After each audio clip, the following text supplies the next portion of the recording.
Hello there, Tyrant here, and I just finished watching episode 10 of Overlord Season 2. Okay, so a lot happened.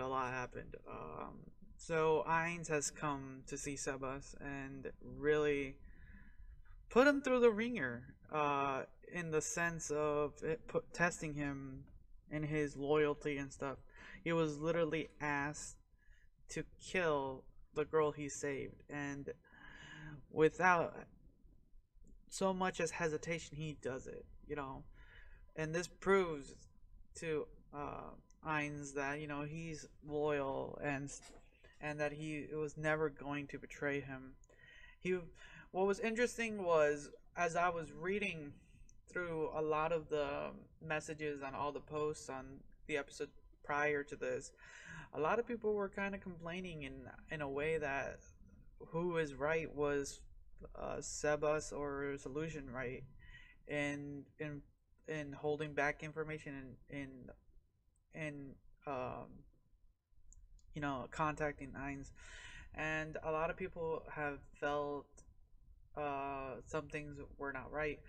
But no, and this is my opinion. Like Solution did what I would say her programming is. She is trying to protect the Great Tomb of Nazareth, and Sebas is also doing that. But he's also following his program that he was designed from his creator, a very kind of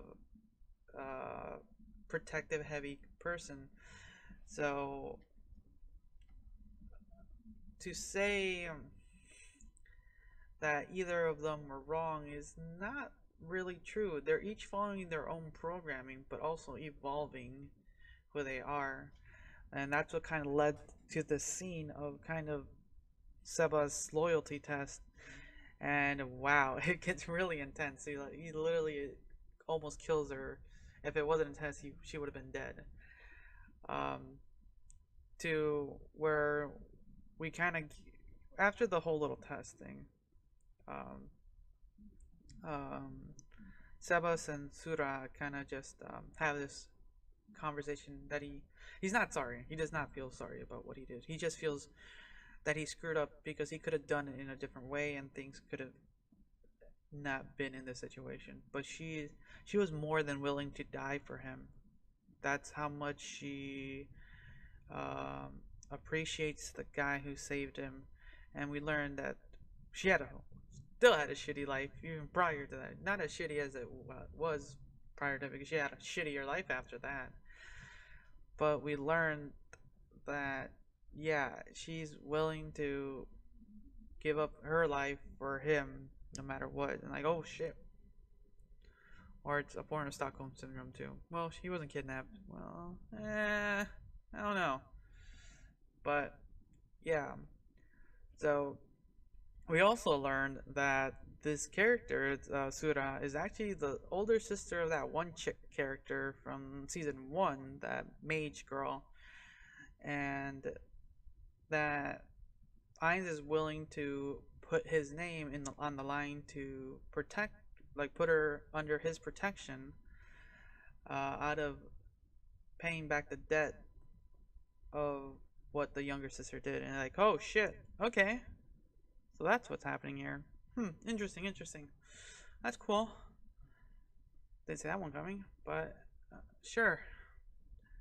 So they have this whole conversation with the real Ains. Apparently, it was weird because I think they used shoot, what's that? Who's Ain's creation? That one dude, the weird oh shoot, what's the guy's name? The guy who's like has that coat shit. Well, apparently they were using him because he has the transformative ability and shit. And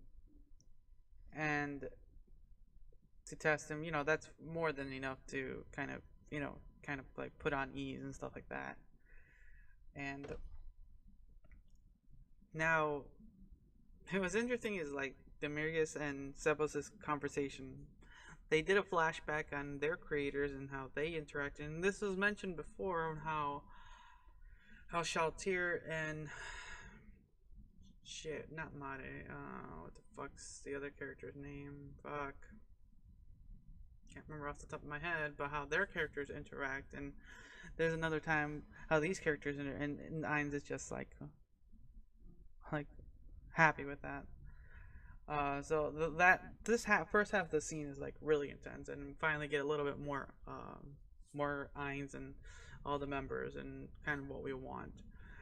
Then it transitions over to the princess and all that. Oh god, that princess is so fucking crazy, like cuckoo crazy. Like we got a little bit of that the last episode, like the ending, like she wanted to kill like the maid and shit. But wow, she like literally has like a switch, crazy. Like she's like, I got no idea how to. I think there's like, I think I've ever only seen one or two characters, like if I can truly remember, who are like that crazy. Like not like super belligerent crazy, but just kind of like, yeah, I'm gonna do whatever I want, and it's really creepy, but kind of puts into perspective her actions and stuff like that. She like has a whole bunch of like plans, and she's very like, I'm gonna say attached to Climb in the way anyone would be attached to their pet, like literally. She like literally wants to hoard him, make sure no one has him.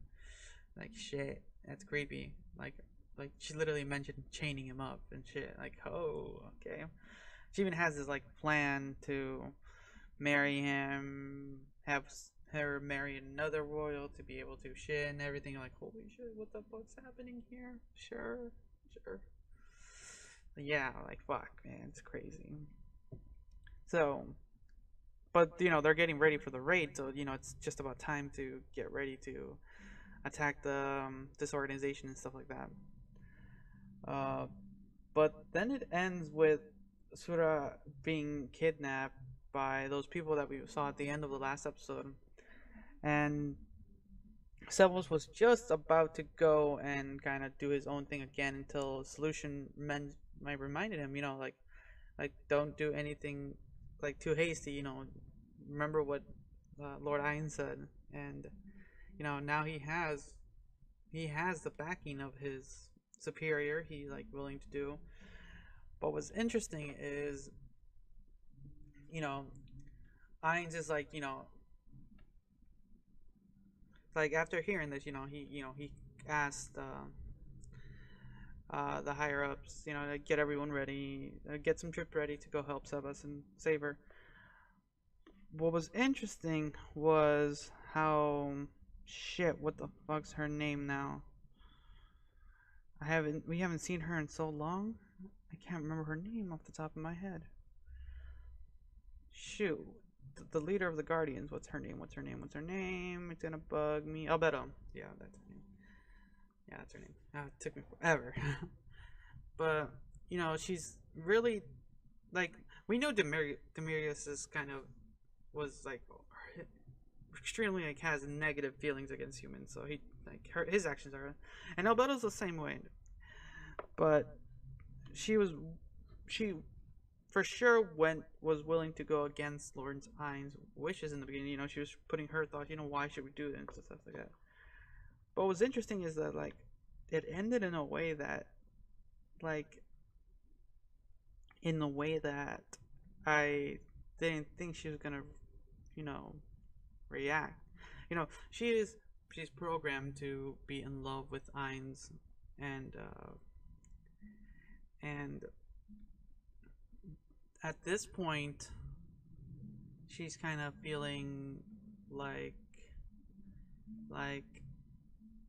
why is he doing this? Like, it's just literally, her words are like, this is ridiculous. And it, like, she just feels like things are out of,